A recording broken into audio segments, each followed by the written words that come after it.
Podeis assentar, irmãos.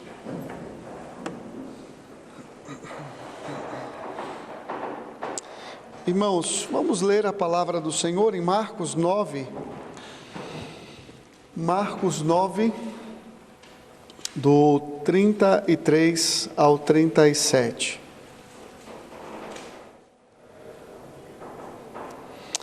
Assim nos diz o Senhor, irmãos. Tendo eles partido para Cafarnaum, estando ele em casa, interrogou os discípulos: de que é que discorreis pelo caminho? Mas eles guardaram silêncio, porque pelo caminho haviam discutido entre si sobre quem era o maior. E ele, assentando-se, chamou os 12 e lhes disse: se alguém quer ser o primeiro, será o último e servo de todos.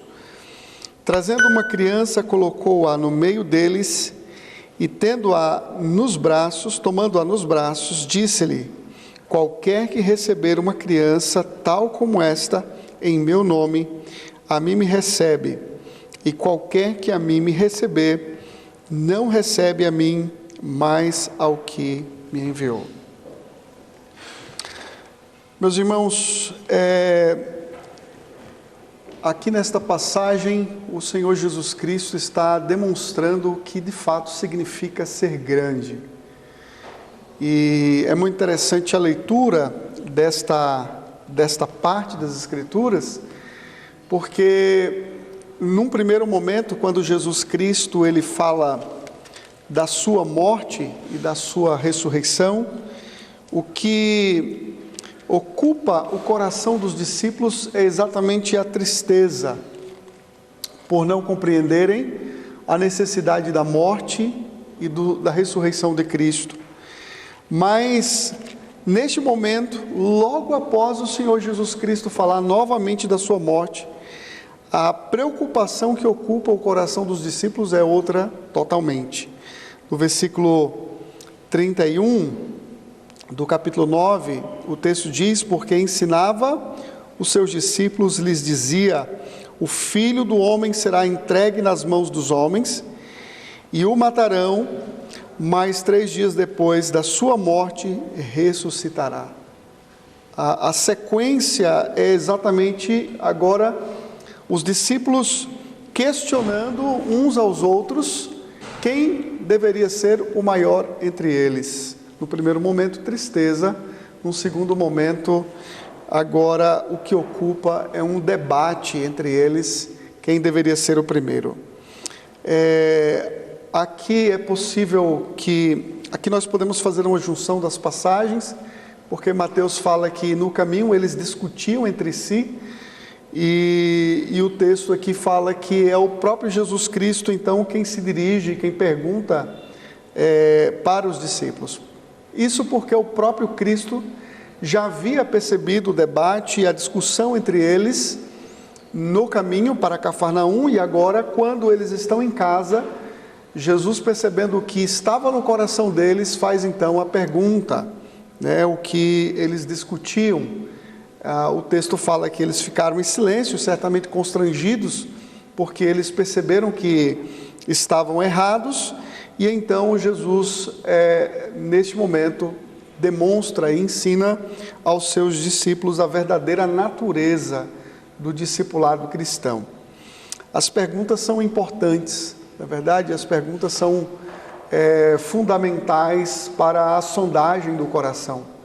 Perguntar é importante, tanto no sermão como no aconselhamento bíblico, porque as perguntas revelam as intenções, as motivações do coração.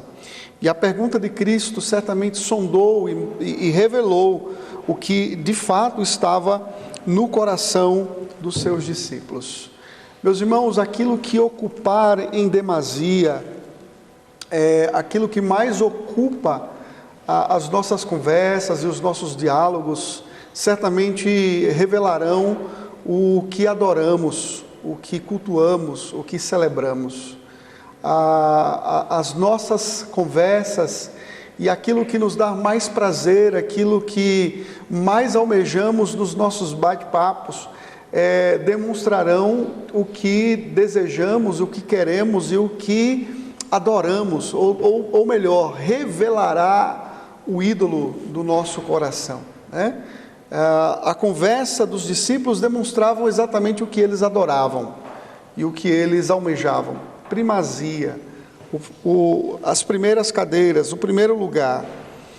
E aqui, meus irmãos, esta palavra, mais especificamente no versículo 35, quando Jesus Cristo diz aí no versículo 35, e ele, assentando-se, chamou os 12 e lhes disse: se alguém quer ser o primeiro, será o último e servo de todos, né? Esta palavra é muito importante para avaliarmos o nosso coração nesta manhã. Você deve sondar o seu coração, porque muitas vezes evidenciamos as mesmas deficiências dos discípulos. Muitas vezes externamos as mesmas falhas que eles expressaram neste momento com o Senhor Jesus Cristo. Tem gente que demonstra mania de grandeza ou desejo por grandeza na sua maneira de viver, na sua forma de ser, no jeito de falar, no jeito de ouvir, no jeito de olhar, na forma como ele olha para as pessoas. Davi, no Salmo 131, disse que o seu olhar não era altivo, ele não olhava as pessoas de cima para baixo. Então, às vezes, a forma como nós olhamos para as pessoas, ou como falamos, ou como ouvimos, revelam mais do nosso coração do que desejamos. Tem pessoas que não sabem ouvir, tem gente que não sabe escutar, e tem gente que não sabe conversar. Certamente você conhece um ou outro colega, um ou outro irmão que conversa ensinando, né? Ele não consegue interagir na conversa, mas ele conversa o tempo todo ensinando. Tem gente que não consegue ouvir uma frase inteira. Antes da pessoa encerrar, ela tem que interromper a conversa e dar o seu parecer como um grande doutor, como um grande mestre, porque ela não está ali para aprender, para interagir, ela está ali para ensinar. Meus irmãos, se isso é um hábito da sua parte, procure evitar, policie o seu coração. Saber ouvir é importante, ouvir as pessoas, dar importância para aquilo que elas têm a falar, por mais simples que a pessoa seja, por mais humilde que ela seja, saiba ouvir, saiba falar, né? Nem sempre precisamos conversar o tempo todo ensinando.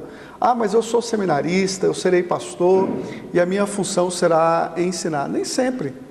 Muitas vezes nós aprenderemos com as pessoas mais simples da igreja.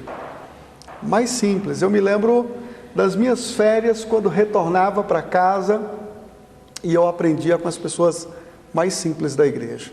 Aquilo que aprendíamos aqui com os livros de teologia. Muitas vezes as pessoas lá falavam a mesma coisa, porém de forma muito singela, muito humilde, mas da maneira delas, né? E a gente com todo o conhecimento que adquiria aqui, acabava entendendo o que elas estavam falando. Então, tem gente também que demonstra mania de grandeza, né? No seu diálogo, né? na sua conversa. Mas também tem gente que demonstra mania de grandeza nas suas brigas e nas suas lutas por cargos, por funções, por ocupar as primeiras posições, né, de poder. Tem gente que deseja demais mandar, né?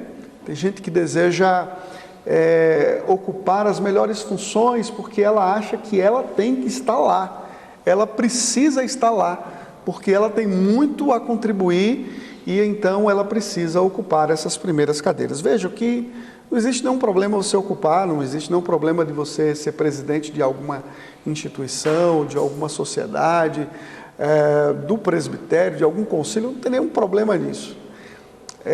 O único problema, na verdade, é quando as pessoas brigam por essas coisas, quando elas quando a vida dessas pessoas estão postas exatamente nessas funções ou nisso, né?